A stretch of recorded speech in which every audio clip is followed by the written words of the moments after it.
నమస్తే అన్న, అందరికీ నమస్కారం. ఇరాన్ సుప్రీం లీడర్ ఖమేనీ చనిపోయిన విషయం అందరికీ తెలిసిందే. ఈ నేపథ్యంలో తదుపరి నాయకుడు ఎవరని చెప్పేసి ఇరాన్లో పెద్ద ప్రశ్న ఎదురవుతూ ఉంది.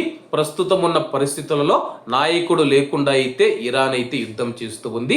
ఈ నేపథ్యంలో ఒక కొత్త నాయకుడు రావాల్సిన అవసరం ఉందని చెప్పేసి ఇరాన్ ప్రజలు భావిస్తూ ఉన్నారు. ఈ నేపథ్యంలో ఇరాన్ సుప్రీం లీడర్, ఇరాన్ కొత్త నాయకుడి పైన ట్రంప్ సంచలనమైన వ్యాఖ్యలు చేశారు. వివరాల్లోకి వెళితే, ఇరాన్ తదుపరి నాయకుడిని ఎంపిక చేయడంలో తాను వ్యక్తిగతంగా పాల్గొనాల్సిన అవసరం ఉందని చెప్పి అమెరికా అధ్యక్షుడు డొనాల్డ్ ట్రంప్ ప్రకటించారు. ఖమేనీ కుమారుడు నాకు ఆమోదయోగ్యం కాదు. ఇరాన్కు సామరస్యం మరియు శాంతిని తీసుకొని వచ్చే వ్యక్తిని మేము కోరుకుంటూ ఉన్నామని ఒక మీడియాకు ఇచ్చిన ఇంటర్వ్యూలో ట్రంప్ చెప్పినట్లు అంతర్జాతీయ మీడియా వెల్లడించింది. వెనిజులాలో డెన్సీ లాగా నేను ఈ నియామకంలో పాల్గొనాలని చెప్పి ట్రంప్ తెలిపాడు. ఇరాన్ దివంగత సుప్రీం నాయకుడు ఖమేనీ కుమారుడు ఇరాన్ పై అమెరికా మరియు ఇజ్రాయెల్ వైమానిక దాడుల నుంచి బయటపడ్డాడు.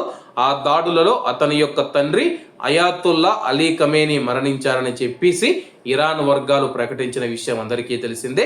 ఇరాన్ యొక్క ఎలైట్ రెవల్యూషనరీ గార్డ్స్ సహా సన్నిహిత సంబంధాలు కలిగిన మధ్యస్థ స్థాయి మతాధికారి కరుడుగట్టిన మొర్తాబా ఇరాన్ మతాధికారులతో అత్యంత ప్రతిభావంతులైన వ్యక్తులలో ఒకరని చెప్పేసి అతని తండ్రి వారసుడిగా పరిగణించబడుతూ ఉన్నారు. ఇరాన్ ఇంకా కొత్త నాయకుని ప్రకటించలేదు.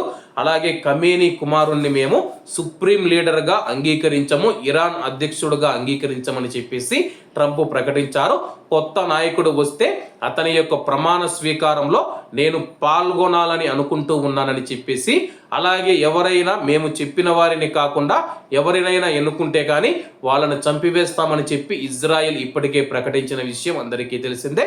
కాబట్టి అందరూ బాగుండాలి, అందులో మనం ఉండాలి. అందరికీ నమస్తే అన్న, జై హింద్.